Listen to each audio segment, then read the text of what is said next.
Hello mga ma-arts! This is Bianca again sa Umaarteng Penmanship. So today, ang tuturo ko naman sa inyong drill ngayon is compound curve. Okay, so tapos na tayo sa upper thin stroke, thick down stroke. Tapos na rin tayo sa combination pareho. Nag-overturn tayo, nag-underturn tayo. Tapos ano pa ba ginawa natin?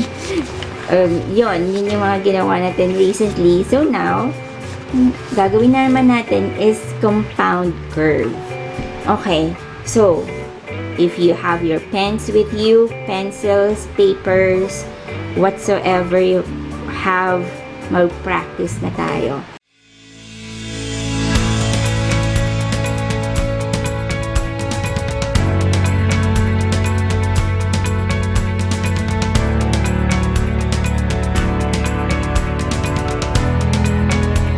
Okay, so paano ba itong compound curve na to? Okay, kaya natin inuna yung overturn, tsaka underturn strokes, tsaka upper thin stroke, and thick down strokes.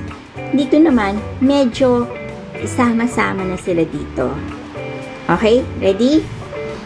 Ganun pa rin, slant pa rin tayo.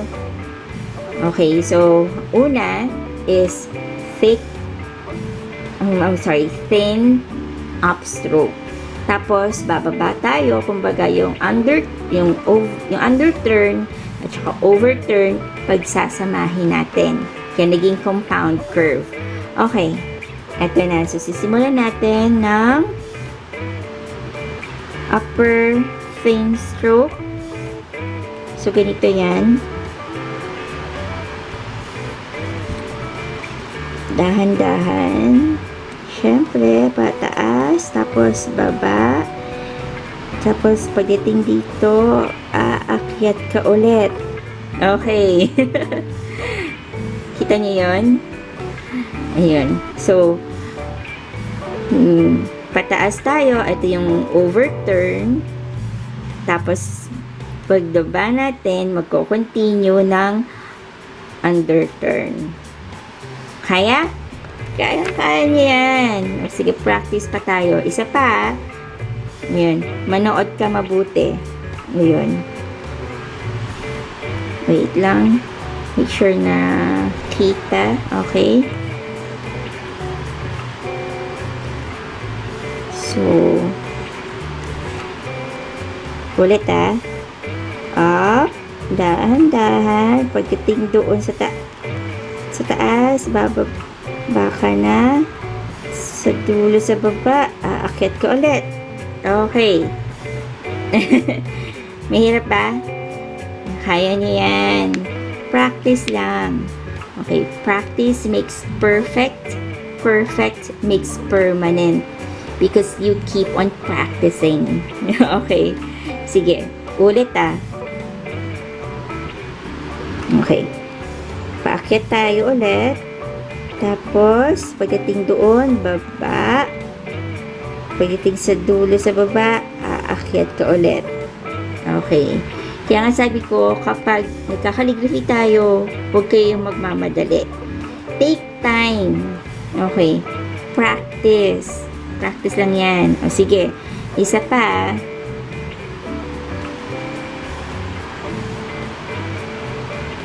Okay.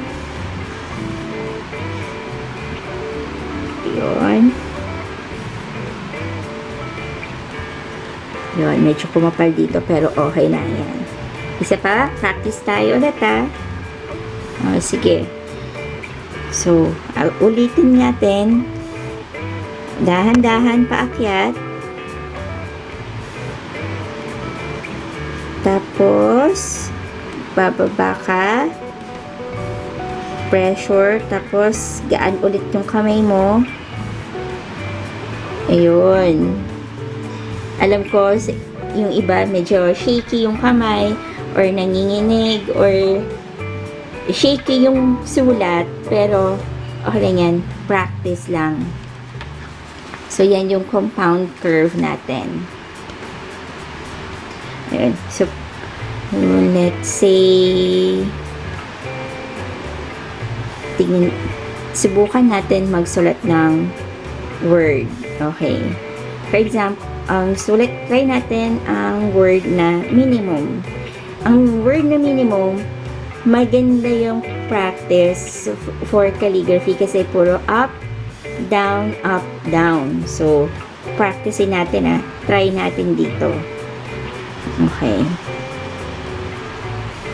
Puro, ano lang tayo, small letters lang. Para masaya. Okay, for next time, mag-ano tayo? Mag-big letters tayo. Okay.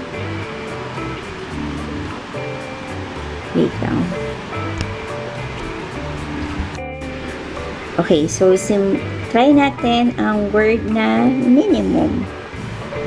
So, for this tutorial, ito yung word na minimum. Try natin.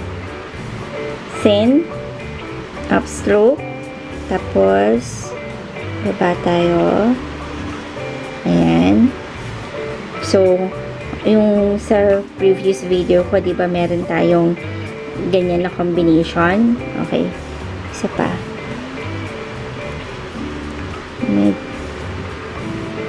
Okay.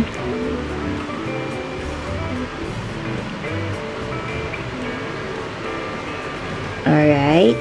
So, isa pa. Alam niyo, minsan ang challenge, minsan sa pinagka-calligraphy, akala mo, ang ganda na talaga. Gandang-ganda ka na sa sulat mo, tapos may mali kang spelling. Nangyayari yun, guys. Ayun. Okay. Sige, sabay tayo mag-practice. Yan. O, diba?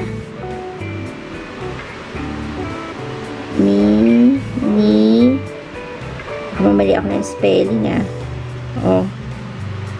M ulit tayo. Yan.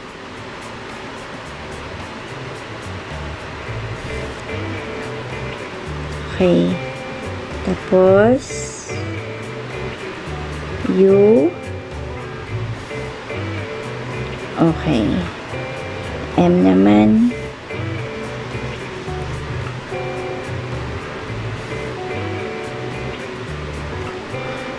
Okay. Yun. O, sige. Ngayon, practice ulit natin yung compound curve. Ayan Okay.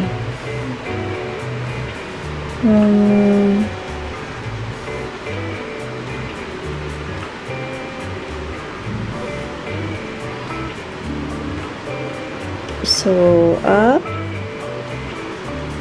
down, tapos up ulit. Okay, isa pa. Up, tapos down, tapos up ulit. Okay. Mahirap ba? Practice lang yan. Okay. Alright. Okay, so, yan yung compound curve. I hope na gustuhan mo itong tutorial na to. Kung nahihirapan ka, okay lang yan. Mag-practice ka lang na mag-practice. Okay lang na ulitin mo itong video na to para ma-remember mo kung paano ginagawa yung compound curve. Kung may question ka, I will leave my Facebook, my Instagram sa description box so you can send me message or email me. Okay? Bye!